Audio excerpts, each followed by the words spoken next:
Agora, 12:01, e a gente começa essa edição mostrando que mesmo com a reabertura do comércio, o índice de isolamento social aqui no estado não mudou. Quem tem esses dados para a gente é a repórter Danila Bernardes. Boa tarde para você, Danila. Bem, de acordo com esse índice de isolamento, Goiás continua aí com um dos menores do país, não é isso? Exatamente, Michele, a queda aí na taxa de isolamento social aqui no estado, na semana que estava, né, o comércio fechado com essa semana, agora, desde a semana passada, na verdade, que voltou a funcionar, foi de apenas 1,4%, que mostra aí que mesmo quando o comércio estava fechado, que muitos goianos podiam ficar em casa, né, e respeitar aí o isolamento, isso não estava acontecendo. Antes de liberar o comércio aí, naquela fase do 14x14, né, que estavam funcionando apenas atividades essenciais, o isolamento social ficava em média 38% a 39%. Esses são os dados, gente, que foram levantados aí pela plataforma In Loco, que monitora aí diariamente a taxa de isolamento social de todo o Brasil, né, de todas as capitais, todos os estados. Então, antes do comércio ser liberado, estava ficando entre 38% e 39%. E naquela época existia a expectativa, né, de chegar pelo menos a 50%. E isso não foi atingido. Depois que liberaram aí, né, que o comércio voltou a funcionar aqui na capital, como bares, restaurantes, shoppings, academias, a taxa de isolamento ficou em torno de 36%. Então, essa redução aí bem baixa, né? Essa taxa foi atingida aí depois, então, dessa flexibilização. E ontem, inclusive, dia 20 de julho, né, como eu disse, essa plataforma faz essa análise por dia. Dia 20 de julho, a gente tem até a imagem aí do site para mostrar para vocês, que a taxa ficou em torno de 36,9%. Tá aí esse print aí da página do In Loco, que mostra exatamente a taxa de ontem aqui no estado de Goiás. Goiás ocupando aí o segundo estado com pior índice de isolamento social do Brasil. Apenas Tocantins tem um isolamento mais baixo, que é em torno de 34%. Alguns estados me chamaram bastante a atenção, Michele, como por exemplo o Rio de Janeiro e São Paulo, né, que essa tendência de flexibilização por lá já está acontecendo há mais tempo e a taxa de isolamento continua sendo alta. Inclusive Rio de Janeiro, aí fiquei bastante surpresa, que está em torno de 40%, mais de 40%, um pouquinho, enquanto aqui em Goiás a gente está em torno de 36%.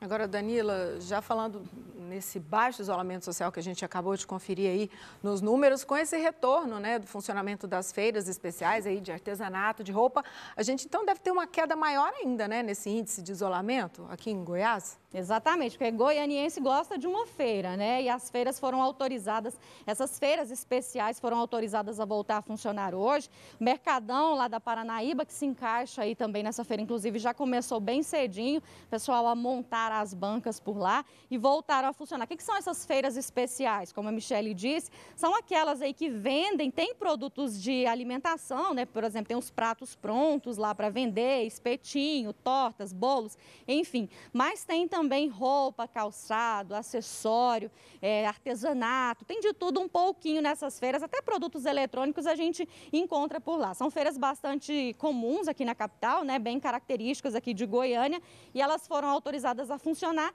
mediante algumas regras, né, como tudo que está voltando a funcionar tem que obedecer novas regras. Uma das regras que causou bastante polêmica aí no retorno das feiras é com relação ao distanciamento das bancas, um distanciamento de 2 metros. Com isso, só metade pode voltar a funcionar, né? Cada feira, metade do número de bancas que tinha devem ser montadas. Aí o que gerou polêmica? Os feirantes dizem que não sabem, né, se eles devem ir lá montar essas bancas, se não deve, como que vai funcionar isso direito. O secretário Alisson Moreira, que é da CDTEC, né, que faz parte daquele grupo de gestão da crise da pandemia aqui na capital, explicou como que deve funcionar essas feiras, quais devem ser montadas. Vamos ouvir. 50% dos feirantes voltam nessa semana, são os feirantes que têm as bancas de números ímpares, e os outros 50% que são as bancas de números pares, na semana que vem. E assim vai acontecer semana a semana. Caso a feira desobedeça os protocolos sanitários de forma generalizada e reiterada, a feira ela pode ser interrompida por tempo indeterminado. O prefeito deixou muito claro, ou o comércio segue as regras e os consumidores vão consumir de forma segura, ou então vão ter que voltar atrás, adicionar mais protocolos sanitários, ou até mesmo interromper o funcionamento do segmento que não está colaborando com o combate à pandemia.